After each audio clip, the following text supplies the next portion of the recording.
బదులు పాత రికార్డులు తవ్వితే ఇప్పుడు ఉపయోగం ఉంది. షాక్ వెయిటింగ్,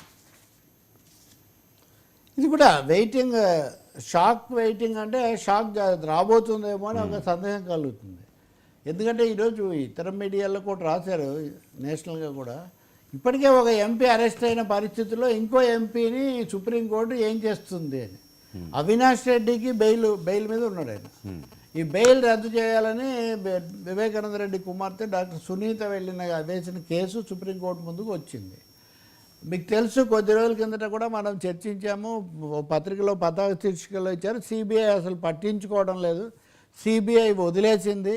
ఈ కేసు ఎందుకు వదిలేశారు, అన్ని సాక్ష్యాలు దొరుకుతున్నా సరైన సమయంలో దీని మీద ఎందుకు సిబిఐ ఉపేక్ష వహిస్తుందని చెప్పి తెలుగుదేశాన్ని బలపరిచే మీడియాలోనే, లేదా తెలుగుదేశాన్ని గత వినిపించే మీడియాలోనే బలంగా పెద్ద వార్త పతాక శీర్షికలతో సహా వచ్చింది. ఈ లోపల డాక్టర్ సునీత అనేక సార్లు ఏమైంది, ప్రోగ్రెస్ ఏం లేదు అని ఆమె ఆవేదన వెలిబుచ్చిన సందర్భం కూడా ఉంది. ఇప్పుడు ఆమె వేసినటువంటి కేసు సుప్రీంకోర్టుకు. ఇక్కడ ఇంకో విషయం కూడా ఉంది. డాక్టర్ సునీత దంపతుల మీద గత ప్రభుత్వంలో పెట్టిన కేసును ఉపసంహరించుకుంటూ కింది కోర్టులో వాళ్ళు అడిగారు, ఆ కోర్టు అందుకు అంగీకరించినట్టుంది. సో వాళ్ళ మీద పెట్టింది కూడా వ్యూహాత్మక, ఉద్దేశపూర్వకము, కక్షపూరితమని దాన్ని కొట్టేసి, అదే సమయంలో అవినాష్ రెడ్డి మీద వీళ్ళ మీద చర్య తీసుకోవాలి, ఆయన బెయిల్ రద్దు చేయాలి, ఆయన బయట ఉండి వీటన్నిటిని ప్రభావితం చేస్తున్నారని వీళ్ళు అడిగితే సుప్రీంకోర్టు ఈరోజు చాలా స్పష్టంగా అడిగింది ఏంటంటే, సిబిఐని 3 ప్రశ్నలు వేస్తున్నాము, సిబిఐ 3 ప్రశ్నలకు జవాబు చెప్తే అప్పుడు మేము ఈ బెయిల్ రద్దు అన్న అంశం మీద మేము స్పందిస్తాము అని వాళ్ళు చెప్పారు. కాబట్టి ఖచ్చితంగా ఆ ప్రశ్నను పరిశీలించడానికి అయితే సుప్రీంకోర్టు అంగీకరించింది.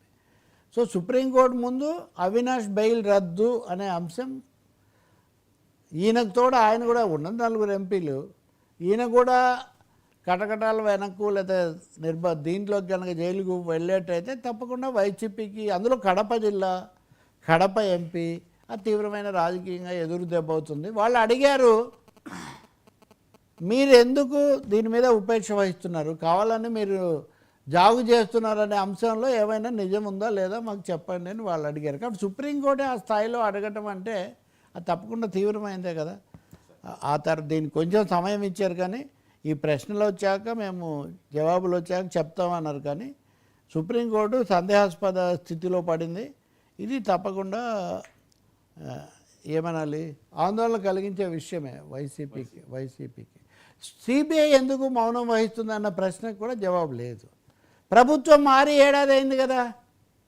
పోనీ గతంలో అంటే జగన్మోహన్ రెడ్డి ఢిల్లీతో మాట్లాడారు, లేకపోతే ఇంకేదో బీజేపీతో ఆయనకున్న సంబంధాలను బట్టి అలా అని అనొచ్చు. కానీ ఇప్పుడు బీజేపీతో చంద్రబాబు ఉన్నారు, కేంద్రంలో అధికారంలో ఉన్నారు, రాష్ట్రంలో బీజేపీ అధికారంలో ఉంది.